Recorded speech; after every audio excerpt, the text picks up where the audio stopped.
આશા કરું છું બધા મજામાં છે, મજામાં જ રહેવાનું હોય. આપણે ફરીવાર પાછા રાંદલમાના મેળે જાય છે. રવિવાર છે, શિવરાત્રી. અમારા કલ્પેશભાઈ, પંકજભાઈ ને બધા છે. હવે હું કલ્પેશભાઈ કાં જવાનું છે ભાઈ મેળામાં? કી ઠેકાણે મેળો છે? આંબળા આંબળા. વાહ વાહ. અમારા વિષ્ણુભાઈ તો મેળામાં. ફાઇનલી મિત્રો આપણે પૂકી ગયા છીએ ડાઠા પેટ્રોલ પંપ. બધા બેટલ પુરાવી લીધું છે. મારા વિષ્ણુભાઈ કે બે ફોટા પાડી ગયો તો ફોટા પાડી દઈએ હાલો.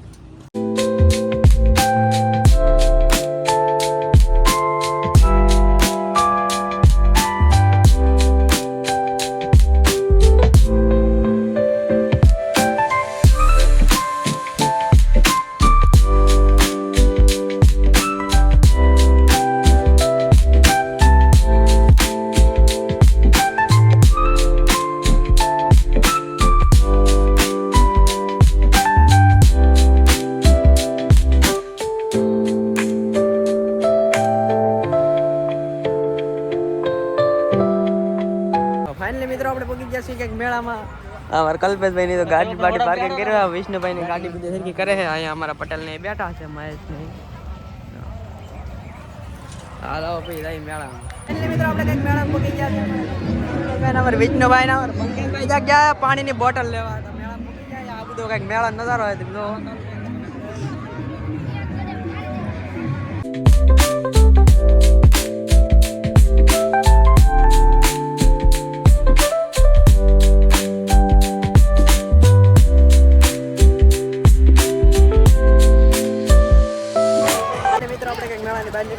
બહુ બધું રેખડા કઈ બેન ની લેવા ગોતા બધા ને મારા બેન ને આવેલા તો તેને બધાને ગોતા.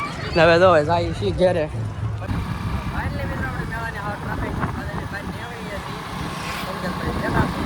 કલ્પેશભાઈ ની આગળ જાય છે.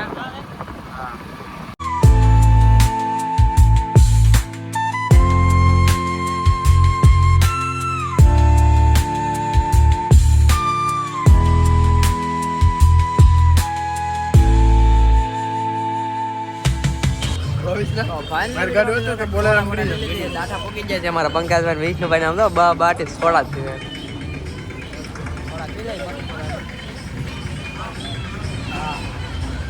Strawberry soda.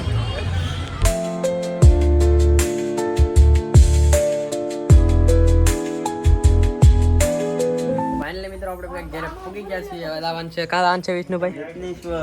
રત્નેશ્વર લાવવાનો છે. હું વિષ્ણુભાઈ ને પંકજભાઈ ને ઘરે ગયેલા છે તો સાબાણી પી લીધા છે. જઈએ હવે રત્નેશ્વર.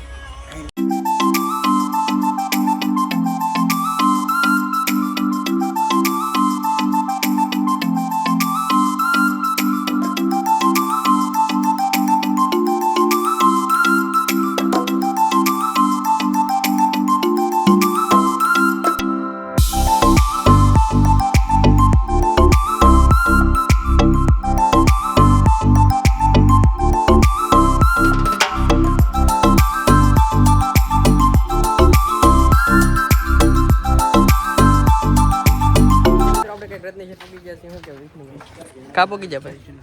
ભાઈ પીધી ભાઈ પ્રસાદી લીધી પંકજભાઈ. હા તો મોટું મંદિર છે અંદર.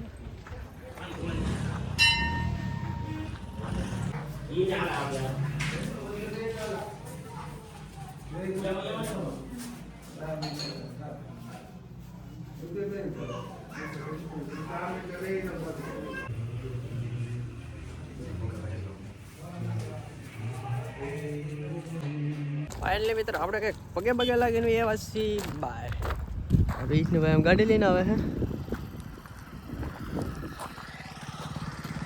આ રત્નેશ્વર મહાદેવનું મંદિર કહેવાય. દરિયાનો નજારો.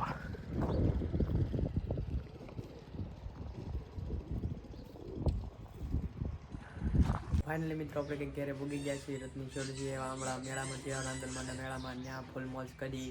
અને આ વિડીયો તો તમને લાઈક શેર અને સબસ્ક્રાઈબ જરૂરથી કરજો. તો હવે મળીએ નેક્સ્ટ વિડીયોમાં. ત્યાં સુધી મિત્રોને બાય બાય. જય માતાજી.